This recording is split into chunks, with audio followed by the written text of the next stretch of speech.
Hello students, अपना previous video में कुछ पार्ट रह गया था availability of resources. Availability of resources में देखिए कि रिसोर्सेज की अवेलेबिलिटी तो ज़रूरी है, लेकिन अवेलेबिलिटी रिसोर्सेज के अवेलेबिलिटी के साथ में ये क्या है, हमारे डेवलपमेंट के लिए भी क्या होता है, नेसेसरी होता है।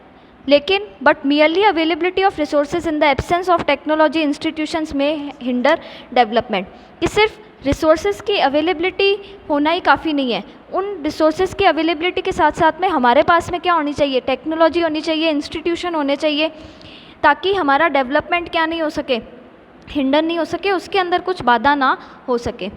अब स्टूडेंट्स देखिए, इसमें कुछ एग्जाम्पल या आपकी बुक में भी क्या है मेंशन किया हुआ है कंट्रीज़ के बारे में, कि एक कंट्री क्या है, रिच है रिसोर्सेज में, लेकिन वो क्या है, इकोनॉमिकली बैकवर्ड है। लेकिन देखिए कि कुछ कंट्रीज़ क्या होती है, रिसोर्सेज में बहुत ज़्यादा रिच होती है, लेकिन वो क्या होती है, इकोनॉमिकली बैकवर्ड, मतलब कि टेक्नोलॉजी के सेंस में, स्किल के सेंस में, या फिर क्या है, उसके पास में प्रॉपर इंस्टीट्यूशन नहीं होते हैं ताकि वो रिसोर्सेज को अवेलेबल होने के बावजूद वो क्या कर सके, उसका यूज़ कर सके अपने कंट्री के डेवलपमेंट के लिए। जैसे देखिए साउथ अफ्रीका के पास में क्या है, बहुत सारे रिसोर्सेज हैं, लेकिन उसके पास में प्रॉपर टेक्नोलॉजी नहीं है। इसलिए क्या है, कुछ यूरोपियन कंट्रीज़ ने वहाँ आकर क्या है, उन रिसोर्सेज को क्या किया है, एक्सप्लॉइट किया है। ठीक है, तो इस केस में हम कह सकते हैं कि किसी कंट्री के पास में रिसोर्सेज खूब है, लेकिन उसके पास में वो इकोनॉमिकली बैकवर्ड होने के कारण क्या है कि वो उसका रिसोर्सेज की अवेलेबिलिटी होने के बावजूद वो अपनी कंट्री का डेवलपमेंट नहीं कर सकता है। वही सेकंड देखिए, poor resource base but they are economically develop. कुछ कंट्रीज़ ऐसी है जिनका क्या है, रिसोर्स बेस बहुत क्या है, पुअर है, लेकिन वो क्या है, इकोनॉमिकली डेवलप्ड है।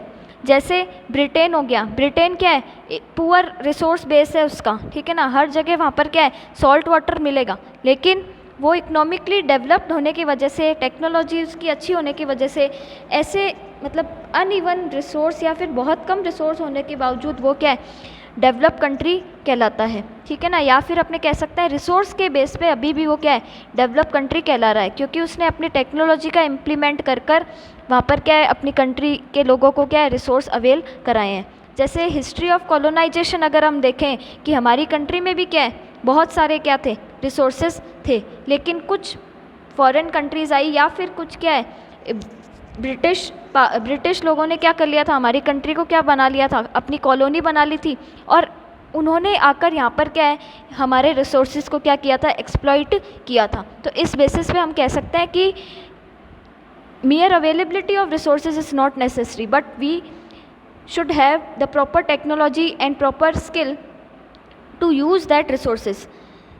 अगर प्रॉपर टेक्नोलॉजी नहीं होगी तो हमारा डेवलपमेंट क्या होएगा, उसमें बाधा आएगी, हिंड्रेंस आएगी, ऑब्स्ट्रक्शन आएगा।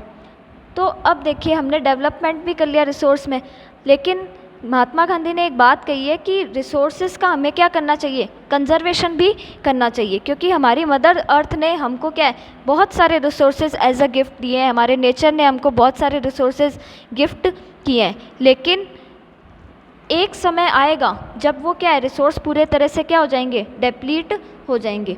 तो हमें क्या है, कुछ रिसोर्स को कंजर्व करके रखो। क्यों? अब गांधी जी ने इसी बात को लेकर एक बहुत अच्छी लाइन लिखी है कि there is enough for everybody's need and not for anybody's grid.